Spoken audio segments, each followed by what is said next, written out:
Hi, everyone. Thank you for joining. As was mentioned, my name is Olga Fetisova, and today we're going to be talking about MEV metrics and how to actually ensure fairness in DeFi market.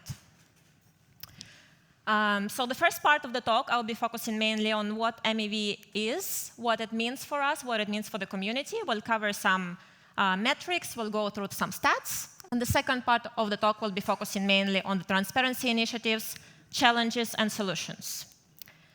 So what is MEV? Can you please raise your hands who actually know what MEV means for us and for the community? Great. I see quite a lot of hands. How many of you actually know whether you've been MEV attacked before or not? Wow, quite less hands, I guess. So let's get into that then and figure out.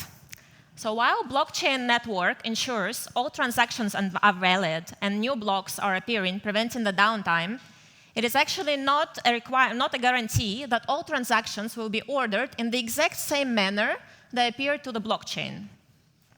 While block producers have a full autonomy of selecting the transactions, whatever transactions they want to include in a block, because each block has a limited number of transactions, usually they order transactions by the highest gas price, as we see here, and which means they have a full autonomy of censoring and reordering transactions, extracting what is so-called known maximal extractable value.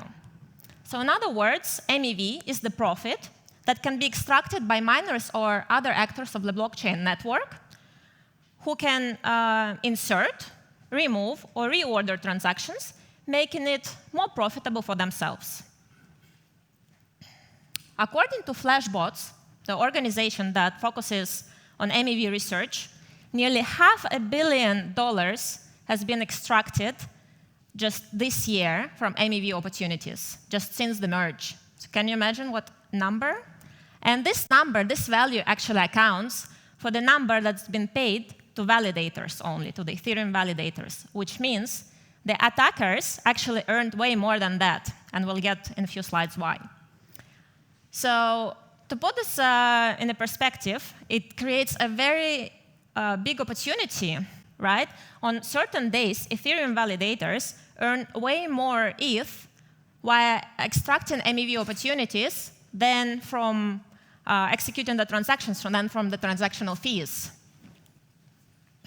While some MEV activities are legitimate, making sure that the transactions are indeed ordered in the best possible way, it also creates an unfair advantage and manipulative practices. So today I'm going to be focusing on the most commonly occurred damaging types of MEV, and I will cover these three types. Specifically, I'll talk about front-running. Front-running is when a bot spots an opportunity, sees a transaction in a public mempool, and then duplicates this transaction and places this transaction within the same bundle in front of the victim's transaction, benefiting from the opportunity. Back-running is very similar, but it's the other way around. So basically, the attacker places the transaction right at the end of the user's transaction, right at the end of the victim's transaction. While front-running and back-running is not that common by itself, a combination of those two is a very common attack, which is called a sandwich attack. So a sandwich attack is basically placing both a buy order and a sell order in between of the victim's attack, creating so-called sandwich attack with the victim. So let's look a little bit closer in the sandwich attacks, since it's the most one that you can find in many blocks. So how does sandwich attack occurs? First of all, a user places a transaction. So imagine a high transaction is placed in a public mempool. A bot user, very important, indicates a slippage. So that's basically a tolerance, a user's tolerance toward the price change. So the user says, OK, I'm allowing the price of the token to change to this certain amount. A bot knows that, so what does the bot do? A bot front-runs this user by placing the transaction right in front of the victim's transaction, which causes the price of the token to go up, which means, consuming the maximum slippage of the user, which means once the user's transaction is executed, it is executed already at a way higher price, which means the user loses, right? What does the bot do at this stage? The bot places a sell transaction right at the end of this, sandwich, at a very, very high price of the token, and sells the token, which causes the token price to go down, which again means that the user loses. So the bot benefits in the meantime by getting the difference between buy and sell order, and the user's transaction is executed at below the market price, and the user gets way less tokens that they could have actually gotten before, right? That's not fair. So now this is just an example, but let's look how we can actually spot these transactions, the sandwich attacks within the block. It is quite simple to find out if we start analyzing the block. If we see, for example, in a block, the same token traded multiple times, the price difference would be most likely the gains earned, and this would indicate the sandwich attack. So here we can see an analysis from MEV, another organization who is focusing on MEV research. Here we can see already an analyzed graph, but as I mentioned, we'll see here that the DAI, for example, is traded multiple times in a block, which means that that was a sandwich attack. And indeed, it's already marked there that this is a sandwich attack. So again, let's look at the same block. This is a randomly chosen block by me. And we can see here immediately on top of the analysis that the attack, well, specifically 3 sandwich attacks, has cost nearly $40 in user losses, while the last transaction in a block is actually a payment to the miner, which means that the miner got 0.41 ETH, which again indicates that the attacker has earned even more. Why? Because the attacker obviously needs to pay some bribe to the miner, and they need to make sure that this transaction is profitable for them. To put this into perspective, the average payout per block hovers around $100, which is a modest 0.06 ETH, but obviously depending on the price. But on certain days, when the market is volatile and there are a lot of trading activity, this value can reach crazy numbers. So let's look at a slightly different block. This block I chose within the time frame when FTX was crashing. And here we can see, well, slightly or completely different numbers, right? So here we can see immediately from MEV stats that from this specific block, the bot has caused over $6,000 of losses to the user, exploring the MEV opportunity. And the payment to the miner was 3.6 ETH, which means that the gains from this attack were even higher than that. According to The Block magazine, one of the famous MEV bots have earned within that time frame millions in proceeds. The report states that the bot actually earned $34 million via MEV opportunities in just 3 months. Can you imagine? Crazy numbers. No wonder why this is a very, very attractive opportunity for bots. According again to Flashbot's dashboard, the transparency dashboard that is publicly available, we can see that these opportunities come from various DEXs. And here, from this pie chart, we can see that most of the DEXs don't actually protect you from these MEV attacks. Here you would see that most of the attacks come in actually from Uniswap V2 and V3. That doesn't necessarily mean that if you're trading on Uniswap, that's it, you should not. That means that Uniswap actually has the most of the liquidity available there, and even if you trade through different DEX aggregators, most likely your transaction would be rerouted through Uniswap or one of the other DEXs. Remember in the beginning I asked how many of you actually know whether you've been MEV attacked or not before? It's quite simple to check it out. One of the easiest way to go to zeromev.org, you can all go and check it out, place your either wallet address, your transaction hash, any block you want to analyze, and the tool will actually tell you whether you've been attacked before or not. Quite simple, right? So I'll actually will invite you to check it out afterwards. So as you know, there are a lot of opportunities being extracted. And as well as a lot of research being done to prevent these opportunities. Right now, we have a lot of organizations, and some of them I already mentioned in this talk, that focus and specialize in MEV research. Among those organizations, we have Flashbots that I've mentioned a few times in this talk.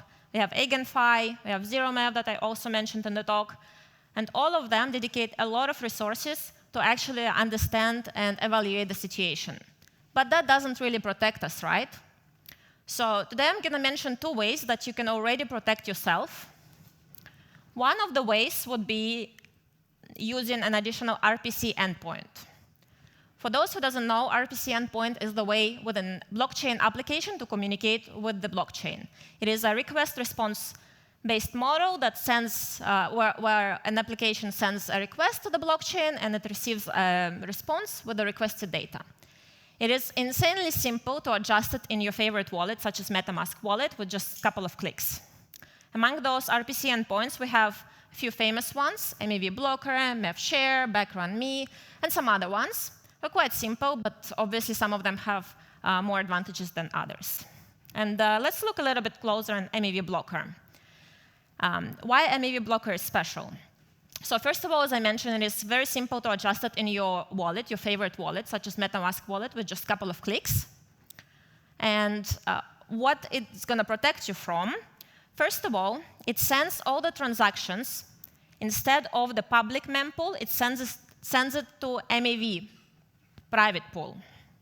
So that means your transaction is actually never exposed publicly, right?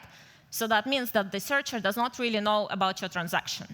Additionally, it adds fake transactions to confuse the searchers on the truthfulness so that they cannot try to probabilistically attack you. And as an additional thing, it offers you a rebate on your trade.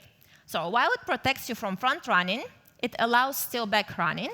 While it allows back running, it guarantees that at least 90% or more of the value will be forwarded back to you. Great, right? So MEV blocker is relatively new, but it's gaining its popularity. And today, it's already protected over $16 billion in volume, while saving 370 ETH. That's quite a simple way of protection, but as you can see, numbers are great. For you, I added here a QR code in case you want to scan it and add it immediately to your wallet. Again, it's just a couple of clicks, and you're going to benefit from that.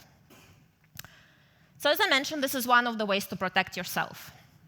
Another way to protect yourself would be to use a dedicated dApp that already protects you from MEV opportunities. And one of these dApps that I'm going to be talking today is the CowSwap. How does CowSwap protect you from MEV? So CowSwap is a MetaDex aggregator that combines the best price, so it matches your order with the best liquidity provider on chain. And on top of that, it protects you from MEV opportunities. While it's already using MEV blocker, it also focuses on 3 main principles or features. One of them is the delegated trade execution, which means that your transaction is executed by so-called solvers, who are the ones that are responsible for your transaction. So at no time you are actually out there in the public mempool, so you're never going to be affected. The second feature is the coincidence of funds. That's where cow comes from, COW. Which means some of the orders are actually matched off-chain. Great, right? And then additionally, on top of that, it provides the uniform clearing prices. So that means that the price of the token within the batch is going to be the same. So these 2 methods that I mentioned, RPC endpoint and CowSwap, are just the ways that we can currently protect ourselves from MEV attacks. However, that doesn't really eliminate the problem, right? The problem still exists, and the bots keep finding new and new ways to attack us and to steal our precious ETH or precious money. There are a lot of challenges. One of the challenges, in my opinion, well, from the data perspective, is the data availability. Obviously, not all of the data is public. Thus, for example, centralized exchanges do not actually share their data. So it is quite hard to get a full comprehensive picture on the scale of this problem. Thus, make a good solution and propose a good solution and solve it. While there are a lot of organizations that focus on MEV research and actually try to figure out how to solve it within the community, there are some solutions available that we can talk after the talk and discuss that. However, this is also a call to the community. MEV's challenge possesses a significant challenge, but it also creates an opportunity. an opportunity for the whole community to come together, innovate, and ensure that Ethereum remains the gold standard in the blockchain network. Thank you.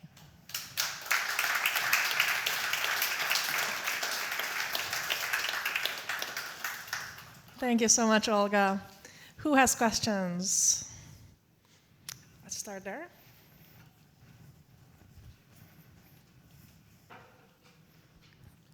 Hey, thanks for sharing. Great talk. Just a quick question. What's the business model of the MEV blocker? Do you like background the transactions yourself and then you share part with the user and then keep part as like a revenue, or? Well, right now there are a few models that are being discussed, but right now there is nothing, no gains, pretty much. So that's why it's a great opportunity for everyone to use. The same is actually with CowSwap. There are no profits made, so that's a good opportunity for everyone to use it and explore it while it's free. Perfect. I love public goods. And then the last probably question. So it's on ETH, obviously on Ethereum, right? But any other chains that you're covering, or maybe from the MEV perspective, any other chains where you see it as a big problem as well? Well, I'm covering, or you mean the okay. The MEV blocker. Yeah. So right now we're focusing. Well, the CowSwap is focusing on Ethereum and Gnosis, but we're also discovering that we need to integrate with other chains, and we're working on that. Thanks. Thank you. We had a question over here. Yeah, thank you for the information. I had one question regarding FHE, these schemas about full homomorphic encryption, and given that that goes against the MEV, everything being public on that mempool, how do you see all these MEV-based attacks and even the Flashbot community when smart contracts actually start using this FHE schema for being able to compute data without actually decrypting the data first? So how do you see MEV going completely away, or just the good MEV being kept, as you can select, of course, which parts of the transactions will be encrypted in the mempool? So yeah, how do you see all that? Yeah, thank you for your question. I think a previous question was asked also in the talk before that. And indeed, this is still unknown how it's going to be treated, but I don't think, in my opinion, MEV disappears. Well, first of all, while the transaction is going to be encrypted, there's somebody who should be able to validate the transaction, right? But even if they don't know the transaction itself and they get the key after they approve the transaction, it still does not eliminate all of the MEV types, right? So for example, backrunning is still an option in this case. Okay, thank you.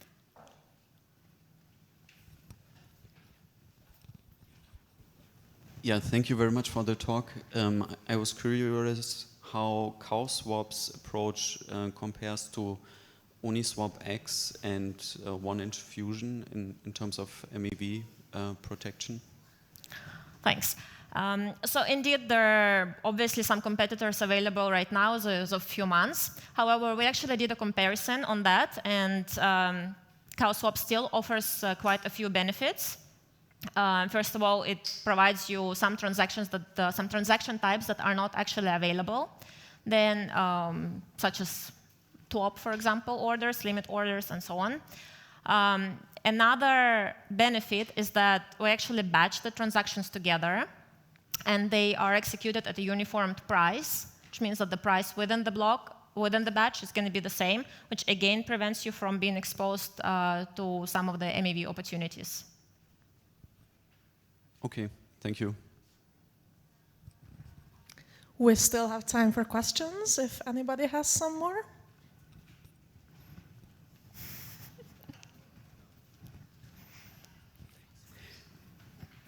So you mentioned 320 ETH have been saved. I was just wondering, how is that quantified? Is this the total sum of rebates so far, or something else? Yes. So the way for us, actually the whole data, all the data for MEV blocker is all publicly available, and you can find it on Dune's dashboards and well, actually on the blockchain. So yeah, the way you can go and check it out how much volume it's been feeding, how much MEV's share is increasing, how much MEV's blocker share is increasing, and how much transaction been going through, and how much we already saved via these opportunities. All right, anybody else for questions?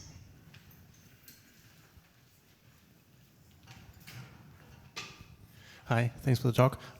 Kind of a more of a generic note. So am I correct that like fundamentally there is no other way to protect against MEV apart from introducing more trust into the system? So basically instead of using an open mempool, I trust a particular service, be that CowSwap or something else.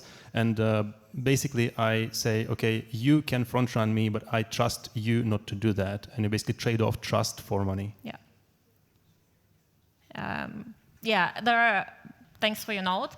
There are some solutions that are currently being discussed. One of the solutions is, for example, frequently batched auctions, where the transactions are gathered together within a certain time span of a time, so for example, within a minute or so, and then executed at a uniformed price, which means that there is no way for the attacker to actually try to probabilistically attack this trade because the price would be the same. But again, that doesn't prevent from all the types of MEV. Again, that prevents from the front running, but back running would be still an option. All right, it seems like there's a lively discussion, but it will have to be continued in the break. Thank you so much, Olga. Thank you.